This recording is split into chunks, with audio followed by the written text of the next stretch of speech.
Shut your eyes, Mary, and don't look at it no matter what happens.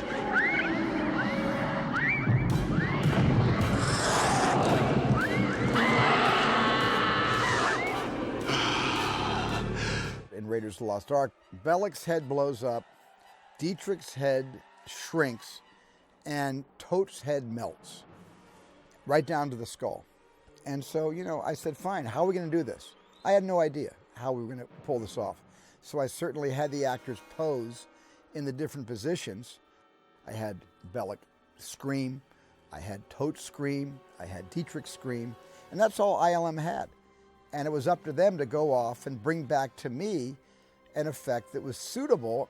And I was amazed, especially at the melting head. I thought that was one of the most amazing effects I'd ever seen.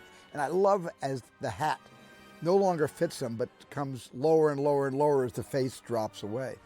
It's pretty gory, pretty gross, but I love that effect.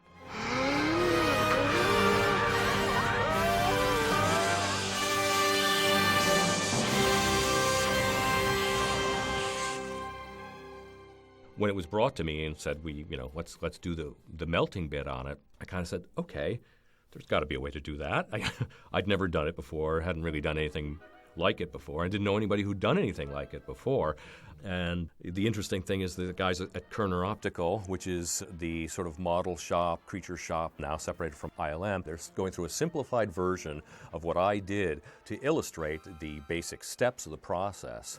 And they'll be doing the casting an actor to get the negative mold. They'll be doing an underskull. They'll be doing the layers of gelatin to get the same basic effect. But I'll be very interested to see how they deal with it because it was a challenging shot. Okay, here we go. This is a rehearsal. Laughing and turning, Ronnie. The shot required Ronnie Lacey to have a facial cast, and I've had that done myself, and it's no fun. It's basically you're putting this goop on your face, this rubber material. The original makeup man on the show would have used a material we call alginate, which is a material that dentists use a lot to take impressions of teeth, only we use it to take entire impressions of the head.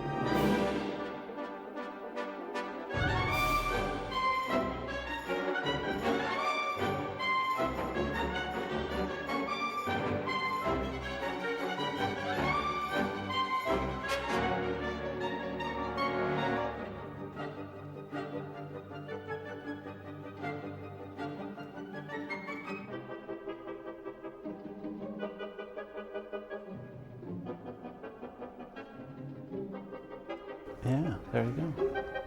Perfect. So once they get that facial cast, then you have to go in and sculpt and fix and open the eyes and put eyes there and all this kind of stuff.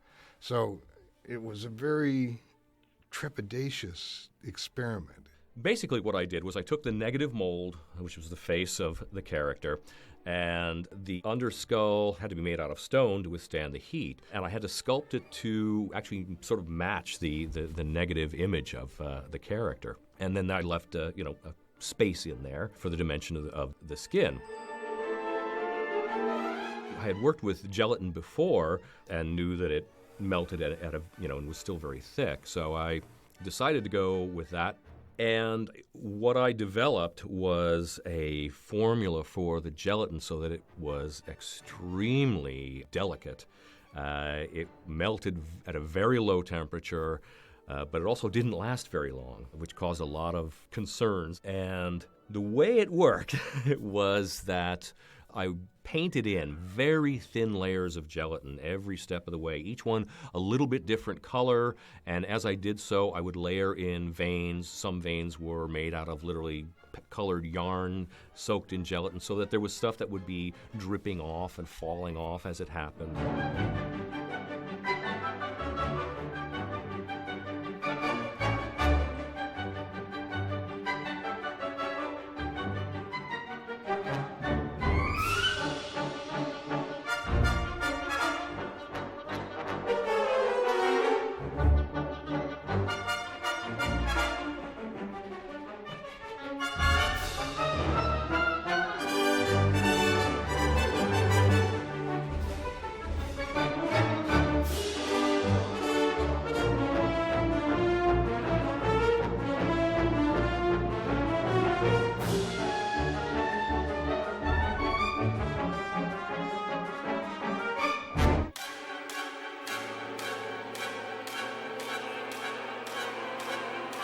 When we did the actual effect, it wound up being 2 propane space heaters headed straight on it, and I was underneath it with a heat gun with this hot gelatin dripping down on me, kind of like, oh, that needs to melt a little quicker over here, and so really making moment-by-moment adjustments.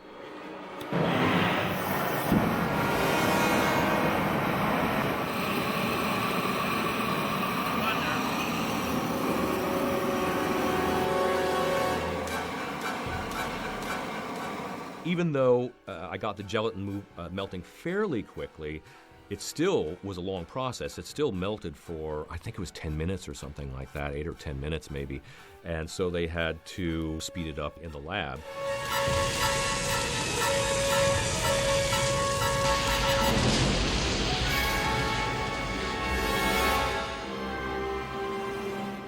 We did the shot. It went pretty darn well, actually, I thought, because I'd only done maybe 3 or 4 full tests of different gelatin mixes before I got to this one. The other ones just melted all wrong and fell off before they were melted.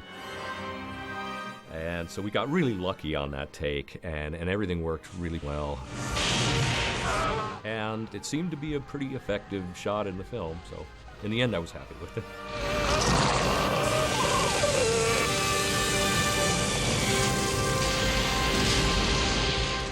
I cannot begin to tell you how many phone calls I got about that effect. Not just people who really appreciate it or fans or whatever, but a lot of other makeup men, because everybody wanted to melt a head somewhere. And they went, so how did you do it? What was the formula? And I'm like, I should have just published it somewhere and let everybody know that way, because I still get people who say, I love that effect. How did you do that? And it's been a long time. I think the most effective way to do the same effect today would be to do it practically the way I did it, but then computer enhance it afterwards, because there's a lot of stuff that shows up now. It shows the technique of what it was, but there's so much you can do with computers for cleaning up edges, smoothing things out, controlling compression, and a lot of the other elements that really, bring it up. But you could use the same techniques to give the basic information for a computer to really embellish. I think that Tote's melting head is one of those images, once you've seen it, you never forget it. I mean, it's grotesque and it's hideous to think about it, but once it's in the mind, it'll never leave.